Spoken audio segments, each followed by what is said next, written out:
আসসালামু আলাইকুম।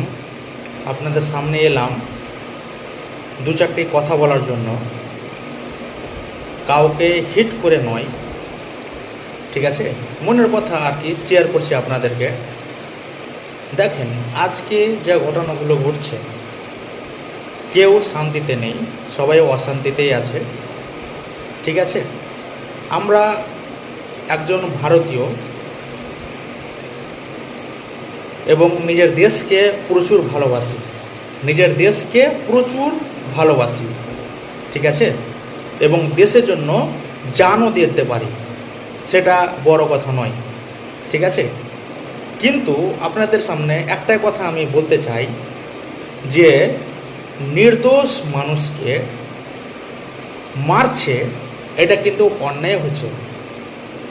যেখানকার যে জায়গারই মারুক না কেন, আমি একটা কথাই বলতে চাই কি, নিজের জিদকে বজায় রাখার জন্য এই যে নির্দোষ মানুষকে মারছে, এটা কিন্তু ঠিক নয়। যেখানে যেটা ঘটনা ঘটছে আপনারা দেখতে পাচ্ছেন, টিভিতে দেখতে পাচ্ছেন, যেটা কাশ্মীরে যেটা ঘটনা ঘটলো, সেটা যে 26 জন মারা গেল, সেটা তারা সকলেই নির্দোষ ছিল। সেটাকে হিন্দু মুসলিম ইস্যু করে অনেকেও পলিটিক্স গেম খেলছে, ঠিক আছে, সেটা ওদের ভালো লাগছে করছে। কিন্তু মাঝখান থেকে যে নির্দোষের যে রক্ত বইছে, সেটা কিন্তু কেউ পছন্দ করে না এবং কেউ সাপোর্ট করবে না নির্দোষ মানুষকে মারা, এবং তার বদলা নিতে গিয়ে ফের নির্দোষ মানুষই আবার মারা যাচ্ছে, ঠিক আছে।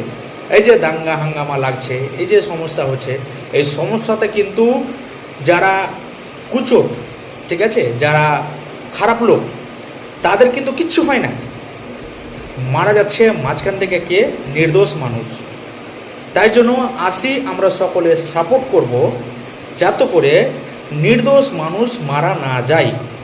কারণ কোনো ধর্মেই নির্দোষ মানুষ মারা সাপোর্ট কিন্তু করে না, সেটা সনাতনী হোক, সেটা ইসলামে হোক, সেটা খ্রিস্টানে, বৌদ্ধ, জৈন, যে কোনো ধর্মেই কিন্তু নির্দোষকে মারা সাপোর্ট করে না।